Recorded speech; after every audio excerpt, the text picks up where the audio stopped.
ZP सदस्य सौ कविता एकनाथ ओंबळे, मी ही जी आज घटना आपली जेडपी अध्यक्षपद आणि उपाध्यक्षाच्या निवडीसाठी जी झाली त्यावरती मी आय विटनेस आहे त्या ठिकाणी. ज्यावेळी आम्हाला जेडपी ह्याच्यामध्ये आपल्या जिल्हा परिषदमध्ये नेतावेळी ऑफिसमध्ये नेतावेळी गेटवरतीच आम्हाला एवढी जबरदस्त धक्काबुक्की झाली, म्हणजे सगळ्या उमेदवारांना आणि उमेदवारांचा सोडा. पण आज माननीय आपले ह्याचे जिल्ह्याचे पालकमंत्री स्वतः त्यांना एवढे अक्षरशः त्यांच्या बोटाला लागण्या इतपत त्यांच्यावरती एवढे मारहाण झाली. आणि आपले दुसरे मकरंदाबा पाटील साहेब त्यांच्यावरती पण, म्हणजे आज हा आपला महाराष्ट्र आणि आपला जिल्हा कुठल्या पातळीवर चालला आहे. जर आज सामान्य माणसाचा सोडा आज मंत्र्यांवरती जर असे घाव होत असतील आणि मंत्र्यांवरती जर एवढे हे करत असतील, अत्याचार करत असतील, तर सामान्य माणसाचा न्याय मागायचा कुठे. आज त्या ठिकाणी 200-400 पोलीस आहेत, त्यांनी हा पूर्ण हे करून नियोजन करून ह्या समोरच्या आपल्या भारतीय जनता पार्टीने समोरच्या त्यांना हाताशी घेऊन हा जो प्रकार जो केला तो त्यांनी ठरवून केला. आणि जी ही निवडणूक झाली ती निवडणूक त्यांनी 1 महिन्या अगोदर तर त्याचा नियम असतो की बाबा की 8-15 दिवसाचा कालावधी असतो निवडणुकीचा, पण त्यांनी 1 महिना का लावला. त्याचं कारण हे आज जनतेसमोर आलेलं आहे त्याचं कारण, आणि मीडियासमोर पण आलेलं आहे कारण की त्यांनी हा जो पूर्ण ठरवून जो कार्यक्रम केला की त्यांना माहिती होतं की आपण युतीत बसत नाही. आज त्यांच्या उमेदवार 27 होते, आपले महायुतीचे उमेदवार 37 होते, आणि 37 मध्ये त्यांनी मी स्वतः भेटण्यासाठी आमच्या तिथेच बाहेर होतो, मी तिथून त्यांनी 4 पळवले, तरी पण आपली सत्ता बसत होती. 33 उमेदवार घेऊन आपली सत्ता एक हाती सत्ता बसत होती. पण ती सत्ता त्यांनी काहीतरी कारण काढून आमच्या आरोपींना ज्याचं अपहरण केलं, खोट्या केसेसमध्ये अपहरण करून त्यांना पहिलं विलंबित करण्याचा प्रयत्न केला. आज आपल्या महाराष्ट्रामध्ये जे महापुरुष झाले, आपले बाबासाहेब आंबेडकर असतील, शिवाजी महाराज, त्यांनी सामान्य जनतेला सुद्धा न्याय दिला. आणि ही एक हातात सत्ता आपल्या हातात असून सुद्धा त्यांनी एक बाजूने 2 आमच्या पूर्ण गेटवरती गेलेला उमेदवार, आमचे सभागृहाच्या केला आय विटनेस गेटवरती गेलेले उमेदवार त्यांनी अक्षरशः अतिरेकेला पण कोण येत नाही, अतिरेकेला पण कोण येत नाही. ह्याच्यामध्ये त्यांना परपड तोडून नेलं, अक्षरशः त्यांचे शर्ट फाडले गेले. हा कुठला न्याय आहे तुमचा.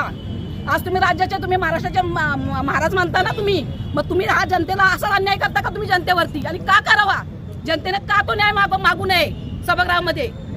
आणि दुसरी गोष्ट, आज जी सत्ता भाजपची आलेली आहे ना ती फक्त माननीय उपमुख्यमंत्री आपले एकनाथ शिंदे साहेब, तसेच पालकमंत्री आपले शंभूराजे देसाई साहेब यांच्या हाती हे सगळं आपलं संविधान बसल्यानंतर त्यांची एक सत्ता आली. आज उद्या त्यांनी हात काढून घेतला, यांची सत्ता येऊ शकत नाही. महाराष्ट्रात त्यांना दाखवेल, पण तो न्याय मला नाही. म्हणजे आपले कलेक्टर साहेब जे आहेत ते मी स्वतः बघितलेत.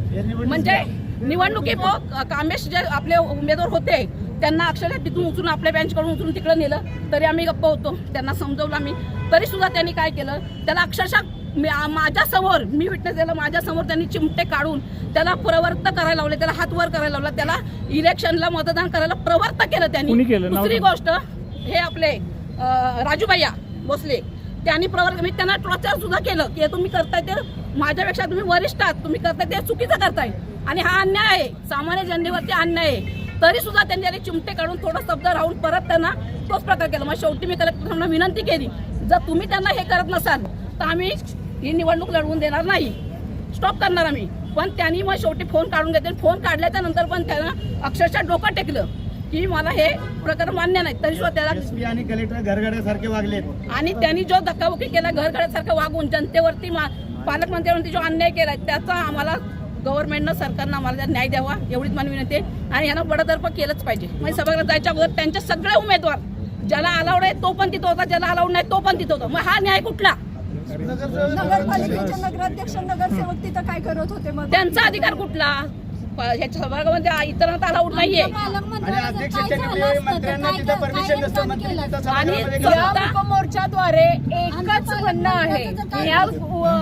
म्हणणं आहे आणि एकच इशारा आहे देवा भाऊंना, जर आम्ही लाडक्या बहिणी आहोत ना तर लाडक्या वाघीण होऊन देऊ नका, आम्हाला वाघीण होऊन देऊ नका, नाहीतर याचे परिणाम वाईट होतील.